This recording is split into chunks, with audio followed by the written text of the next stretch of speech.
எல்லாம் இவளால வந்தது. பாவம் மீனாட்சி எவ்வளவு கவலையோட போறா. என்ன கேட்டானே தெரியலையே. இவளுக்கு செல்லம் கொடுத்து கெடுத்துட்டீங்க. நம்மள அழ வைக்கிறதுக்குனே வந்து பிறந்திருக்கா. எல்லாம் நம்ம தலை எழுத்து.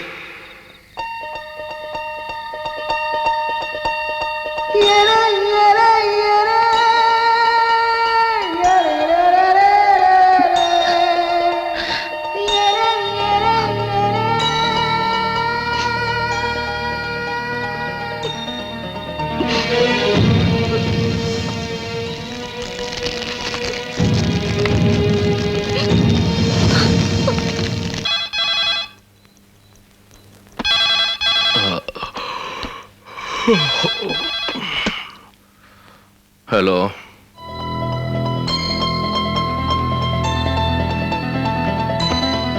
வாட்? என்னங்க காலையிலேயே வாட்டு கீட்டுன்னு ஷூட்டிங் கேன்சல் ஆயிடுச்சா? ஜாலியா படுத்துக்கோங்க. ராத்திரி தூங்கவே 2 மணி ஆயிடுச்சு. இல்ல மீனாட்சி, உன் தங்கச்சி தங்கச்சி தங்கச்சி எதுக்குங்க அவளை பத்தி பேசிக்கிட்டு? மறுபடியும் யாருக்காவது ஷூட்டிங்ல கால் உடைஞ்சிருச்சா? போதும், அவ ஒரு தடவை நடிச்சதே போதும். அது இல்ல மீனாட்சி, லலிதா விஷம் குடிச்சிட்டாளா?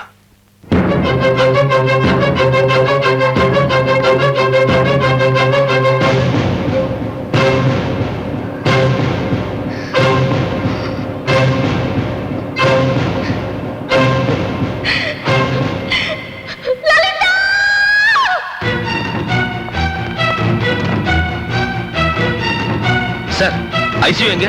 அந்த பக்கம் சார்.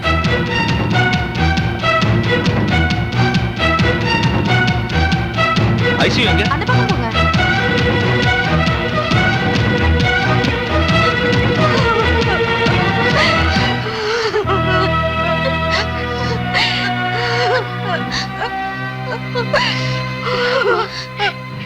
என்னாச்சுமா?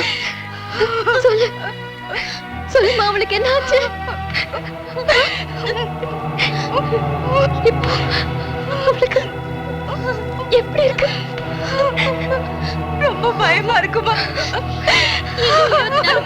கண்ணு திறக்கலன்னா அவ பொழைக்கிறது ரொம்ப கஷ்டம் டாக்டர் சொல்லிட்டாரு.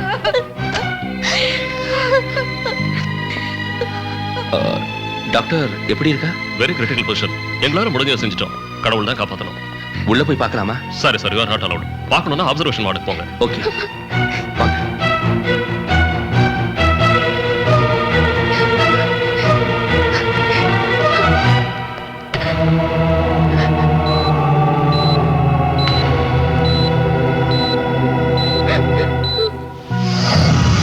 கவுன் ரொம்ப நல்லா இருக்கு. அம்மா, எனக்கு அந்த கவுன் தான் வேணும். லலிதா, அது அக்காவுக்குன்னு வாங்கின கவுனுமா, உனக்கு நல்லா இருக்காது. எனக்கு அந்த கவுன் தான் வேணும். ஓ, சொல்ற இல்லம்மா, அது அக்காவுக்குன்னு வாங்கினது உனக்கு பெருசா இருக்கும். ஏய், நீ சின்னவ தானே, அவ்வளவு பெரிய கவுன் உனக்கு எதுக்கு? எனக்கு அந்த கவுன் தான் வேணும். இந்த லலிதா, நீயே வெச்சுக்கோ. ஹாய், ரொம்ப நல்லா இருக்குக்கா.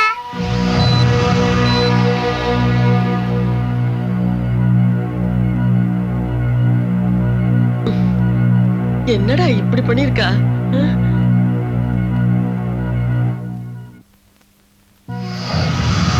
மீனாட்சி, மீனாட்சி. அப்பா, என்ன இதெல்லாம்? யார் செஞ்ச வேலை? நீ ஏன் லலிதாவா? நான் தான் செஞ்சேன்.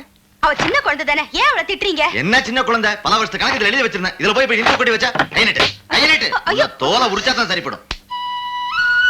அப்படின்னா இதுல இன்டர் கொட்டினது நீதானா? ஆமா. முதல்லயே நான் கேட்டபோது ஏன் சொல்ல? எனக்காக அக்கா அடி வாங்க போறாளேன்னு இப்ப சொன்னேன்.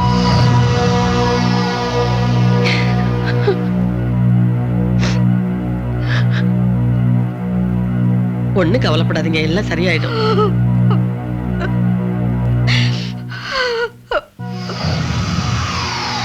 எனக்கு மீனாட்சி எங்க போயிருக்கா? தெரியலம்மா. காலையில இருந்து லலிதாவுக்கு உடம்பு சரியில்லை, பக்கத்துல இருந்து பாத்துக்கோன்னு சொன்னா இவ எங்க? எனக்கு அங்க பாருங்க.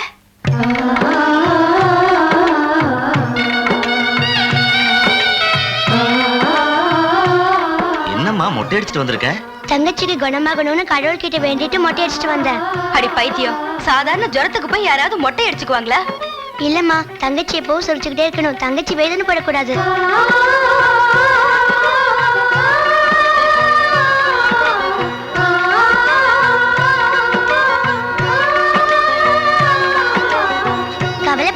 சீக்கிரம் குணமாயிடும். இங்க பேஷண்டோட அக்கா யாரு? நான் தான். உள்ள பேஷண்ட் கண்ணை மூடிட்டு மன்னிச்சிட்டாக்கான்னு புலம்பிட்டு இருக்காங்க. நீங்க போய் பாருங்க. வெயிட் எல்லாரும் ஒட்டுமொத்தமா உள்ள போனா எப்படி? பேஷண்ட்டுக்கு இன்னும் சரியாகவே இல்ல. அக்கா மட்டும் போய் பார்த்தா போதும். நீங்க எல்லாரும் உட்காருங்க. நீ போயிட்டு வா மீனாட்சி.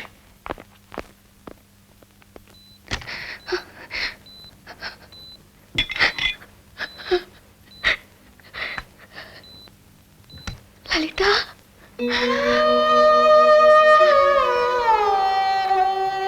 என்ன மன்னிச்சிருக்கா? என்னடி இது பைத்தியக்காரத்தனம்? எதுக்கு இப்படி அவசரப்பட்டுட்ட? நீ போயிட்டா நான் இருப்பேனா? நீ இல்லாம நான் எப்படி வாழ்வேன்? நீ என்ன கேட்டுட்ட? என் வாழ்க்கையை தியாகம் பண்ணவா சொன்ன? அதுல ஒரு பாகத்தை தானே கேட்டேன்.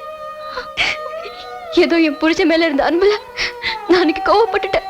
அதுக்காக இப்படியா செய்வேன்? ஏமா என்ன அப்படி அழுதுட்டு இருக்க? இது பாரு, என்ன ஆனாலும் நானே என் புருஷனுக்கு உன்னை கல்யாணம் பண்ணி வைக்கிறேன். சரியா? என்ன உன்னை சமாதானப்படுத்துறதுக்காக போய் சொல்ல நினைக்கிறியா? என் மேல இல்ல, உன் மேல சத்தியமா சொல்றேன். நானே உன்னை என் புருஷனுக்கு கல்யாணம் பண்ணி வைக்கிறேன். நாம 2 பேரும் ஒரே வீட்டுல சந்தோஷமா வாழலாம். சரியா?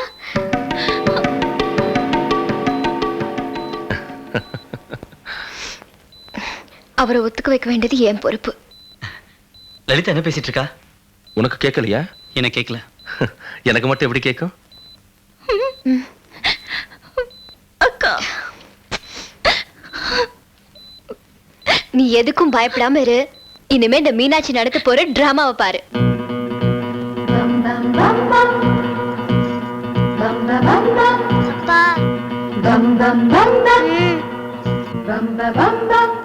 ஆவணி மாசம் 24ஆம் தேதி. நல்ல நாள் ஐயரே.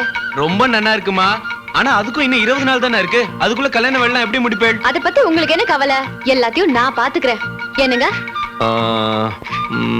ஆமா, வேலை பாக்குறதுக்கு ஆளுங்க இருக்காங்க சரி, ஆனா பையன் யாருன்னு சொல்லலையேம்மா. அத கேட்டதுக்கு தான் அவ தற்கொலை பண்ணிக்க போனா. ஏங்க? ஆமா. அதனால கல்யாணத்துக்கு 2 நாள் முன்னாடி மாப்பிள்ளை யாருன்னு தெரிஞ்சா போதும். ஏங்க? ஆமா. அம்மா, அவ யார கட்டிக்கிட்டாலும் சந்தோஷம். கல்யாணம் ஆனா போதும். ஆமா, பையன் யாருன்னு உனக்கா தெரியுமா? எனக்கு ஏற்கனவே அறிமுகமானவர் தான். அவரும் மெட்ராஸ்ல தான் இருக்காரு. மெட்ராஸ்னா பையனுக்கு நம்ம பக்கத்து வீடா எதிர் வீடா? லலிதா வந்தப்ப கண்ணடிச்சு லவ் பண்ணானா? வர வர உங்க அம்மா வயசுக்கு தகுந்த மாதிரியே நடந்துக்க மாட்டேங்கிறாங்க. ஆமா. அதெல்லாம் சரி, பையன் பணக்காரனா? எங்க அளவுக்கு வசதியானவங்க தான். வேற எதுவும் கேட்க கூடாது. நீங்க எல்லாரும் கல்யாணத்துக்கு 1 வாரம் முன்னாடி மெட்ராஸ்க்கு வந்தா போதும். மத்ததெல்லாம் நான் பாத்துக்கிறேன். ஏங்க? ஆமா. என்ன மாப்ள, எதை கேட்டாலும் ஆமா பண்றீங்க? என்ன பண்றது? இந்த காலத்து பொண்ணுங்க எதுக்கு எடுத்தாலும் விஷம் குடிக்கிறாளுங்க. இல்லப்பா? ஆமா. மாமா பனியனும் டிரைவரும் கேட்டல. அங்கே நில்லு. சொல்றேன்னு என்ன தப்பா நினைச்சுக்காத. நீ இனிமே இந்த வீட்டுக்கு எதுவும் வாங்கிட்டு வரக்கூடாது. எதுக்கு? எதுக்குன்னா சும்மா என்ன குறுக்க எங்க லலிதாவுக்கு அடுத்த மாசம் கல்யாணம். அதுக்கும் இதுக்கும் என்ன சம்பந்தம்? உனக்கு எதுவும் புரியாது. லலிதா கல்யாணம் செஞ்சுக்க போறது இவனை இல்ல. கரெக்டா? ஆமா. மாப்பிள்ளை மெட்ராஸ்ல தான் இருக்கா. கரெக்டா? ஆமா. நாளைக்கு இவன் கல்யாணத்தை பார்த்து ஷாக் ஆகுறத விட இப்போல இருந்த வேதனையை தாங்கிக்கிறது பெட்டர். கரெக்டா? ஆமா. புரிஞ்சுது. நான் உடனே மெட்ராஸ் கிளம்பணும். ஆமா. அங்க போற வரைக்கும் மாப்பிள்ளை யாருன்னு எனக்கு கூட சொல்ல மாட்டேன். ஆமா. சரி, கிளம்பலாம். வா. சாரி ராஜா. ஒரு நிமிஷம். அட்லீஸ்ட் கல்யாண பத்திரிக்கையாவது மறக்காம அனுப்பி வைங்க. இத்தனை நாளா லலிதா கல்யாணத்தை கனவுல தான் பார்த்துட்டு இருந்தேன். இனிமையாவது கண்ணால பாக்குறேன். ப்ளீஸ்.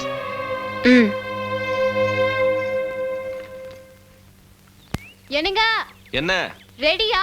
ரெடி. ஆர்த்தி எடுத்துக்கோங்க. இன்னையில இருந்து நான் ஆரம்பிக்கிற சுப காரியம் வெற்றி அடையணும்.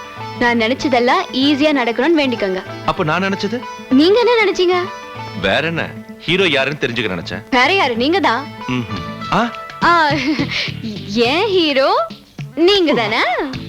அட கடவுளே, இந்த பொண்ணுங்க மனசுல ஒண்ணு வச்சுக்கிட்டு வெளியில வேற ஒண்ணு சொல்லிக்கிட்டு இருப்பாங்க. என்ன காப்பாத்துப்பா. Wow, hall is beautiful. Yes sir, இந்த ஹால் கெபாசிட்டி எவ்வளவு? 1000 பேர் உட்காரலாம் சார். ஏன் மீனாட்சி, நம்ம சொந்தக்காரங்க மொத்தமும் சேர்த்து 700 பேர் இருப்பாங்க. பையன் சைடுல எவ்வளவு பேர் இருப்பாங்க? அவர் மட்டும்தான். அப்படின்னா அவருக்கு ஃப்ரெண்ட்ஸ் ரிலேஷன்ஸ் யாரும் இல்லையா? நம்ம சொந்தக்காரங்க தான் அவங்க சொந்தக்காரங்க, நம்ம ஃப்ரெண்ட்ஸ் தான் அவங்க ஃப்ரெண்ட்ஸ். பையன் யாருன்னு எனக்கு தெரிஞ்சு போச்சு. யாரு? நம்ம குடும்பத்திலேயே ஒருத்தர். கரெக்டா? கரெக்ட். எல்லாம் கரெக்டா இருக்கு. இதே மாதிரி பிரிண்ட் பண்ணு. என்ன கரெக்டா இருக்கு? அதுல மாப்பிள்ளையோட பேரே இல்லையே. ப்ரூஃப் முதல்ல தயாராவட்டாங்க, கடைசியில பேரை போட்டுக்கலாம். கடைசி வரைக்கும் ஏன் நிறுத்தணும்? அது நான் அவரை கேட்கணும்ல. அப்படின்னா பையன் கிட்ட இது வரைக்கும் கேட்கவே இல்லையா? அது அவருடைய அப்பா பேர் எனக்கு தெரியல, அது நான் கேட்டு தெரிஞ்சுக்கணும்ல. ஓஹோ, அப்பன் பேரு தெரியாது. சரி, பையன் பேர் அது ஒழுங்கா தெரியுமா? மஃபத்லால். அப்படின்னா ஒரு மார்வாடியா? துணி பேருங்க. ஓஹோ, சரி. கல்யாண பையன் எங்க இருக்கான்? ஃபாரின்லயா? இல்லையே. ஏன்? அவர் இங்க இருந்தா இந்த Dress எல்லாம் அவரே செலக்ட் செஞ்சுக்கலாம்ல. அதான் நீங்க இருக்கீங்களே. நானா? ஆமா, அவர் கூட உங்க ஹைட், உங்க வெயிட், உங்க கலர், அதான் சொன்னேன். ஓ, பையன் எப்படிப்பட்டவன்? தங்கம். என்னம்மா? தங்கம். தங்கத்துல தாலி கொடுங்கன்னு சொன்னேன். சரிம்மா. காது செவிடுன்னு நினைக்கிறேன். என்ன சார், நான் செவிடா? அட, உங்களை சொல்லலங்க, இவ்வளவு சொன்னேன். என்ன சொன்னாலும் காதுல வாங்க மாட்டேங்கிறா. ஓஹோ. எப்ப கேட்கணுமோ அப்ப கேக்குறேன். ஓகே, சரி சரி. வேற என்ன கல்யாண வேலை இருக்கு? சின்னையா லிஸ்ட் கொடு. இந்தாங்க. அந்த லிஸ்ட் பார்த்து எவ்வளவு ஆகும்னு சொல்லுங்க, அட்வான்ஸ் கொடுக்குறேன். சரிங்கம்மா. அதுக்கப்புறம் மேலக்காரன் எவ்வளவு? 900 ரூபாய் கொடுங்கம்மா. இப்ப வாங்கிக்கோ, அதெல்லாம் அப்புறம் பாத்துக்கலாம். கொடுங்க. இந்தாங்க, எண்ணி பாத்துக்கோங்க. கரெக்டா இருக்கான்னு பாத்துக்கோ. அம்மா, மிளகா பொடி எங்க? தெரியாது. சரி, நெய் எங்க? தெரியாது. சரி, நெய்யே இல்லாம சாப்பிடுறேன். ஆமா, இன்னைக்கு வெள்ளிக்கிழமை இல்ல? தெரியாது. அட, வெள்ளிக்கிழமை பொங்கல் வைப்பியேன்னு கேட்டேன், ஏன் செய்யல? தெரியாது. அட, எது கேட்டாலும் கோடீஸ்வரி ப்ரோக்ராம் மாதிரி தெரியாது தெரியாது தெரியாதுன்னு ஒரே பதில். ஏன் லைஃப் லைன் வேணுமா? உன் லைஃபே உனக்கு தெரியாத லைன்ல போய்கிட்டு இருக்கு. என் மேல கோவம் எதுக்கு? பேசாம நான் சொல்ற மாதிரி செய்யுங்க. சரிடா, இப்ப நான் உன்கிட்ட ஒண்ணு கேக்குறேன், பதில் சொல்றியா? ஓஹோ, இப்ப நீ குஷ்புவா? சரி, கேளு. கல்யாணம் என்னமோ ஓ மச்சினிக்கு. பையனோட ஊர் எது? தெரியாது. பேர் என்ன? தெரியாது. பையன் எங்க வேலை பாக்குறான்? தெரியாது. அட்லீஸ்ட் மாப்பிள்ளையாவது யாருன்னு தெரியுமா? தெரியாது. இப்ப நீ கூட தான் எதுக்கு எடுத்தாலும் தெரியாது தெரியாதுங்கிற. நான் யார் மேல கோவப்படுறது? இது பாருங்க புரோகிதரே, கல்யாணத்துக்கு ஒரு வாரம் முன்னாடி தான் எல்லா விவரமும் சொல்ல முடியும். காதுல விழுந்துதா? கல்யாண மண்டபம் பிக்ஸ் பண்ணியாச்சு, புரோகிதர், சமையல்காரர், மேலதாளம் எல்லாம் பிக்ஸ் பண்ணியாச்சு. Very good. நாளைக்கு மாப்பிள்ளை பேர் அடிச்சு பத்திரிக்கை எல்லாம் கூட வந்துரும். ஓஹோ, அவங்க அப்பா பேர் தெரிஞ்சிடுச்சா? நாளைக்கு ஊர்ல இருந்து அப்பா அம்மா கூட வராங்க. இந்த மாதிரி நேரத்துல கல்யாணம் நின்னு போயிடுச்சுன்னா எப்படி இருக்கும்? என்ன அபசகுனமா பேசுற? அது நல்ல சகுனம் பார்த்து அவர்கிட்ட சொல்லலாம்னு இருந்தேன். நீ என்ன சொல்ற? மாப்பிள்ளை இன்னும் பதில் சொல்லவே இல்லையே. ஏன்? அவர்கிட்ட நான் கேட்கவே இல்லையே. அப்படின்னா இன்னும் பையனையே கேட்கலையா? அத நினைச்சாதாங்க ரொம்ப பயமா இருக்கு. உள்ள வாங்க, கேட்டு பாக்குறேன். கோயிலுக்குள்ள போய் யார கேட்க போறா? கடவுளே, பொண்ணுங்க விளையாட இந்த டபுள் கேம் நிறுத்துப்பா. டூ மச்சா இருக்கு.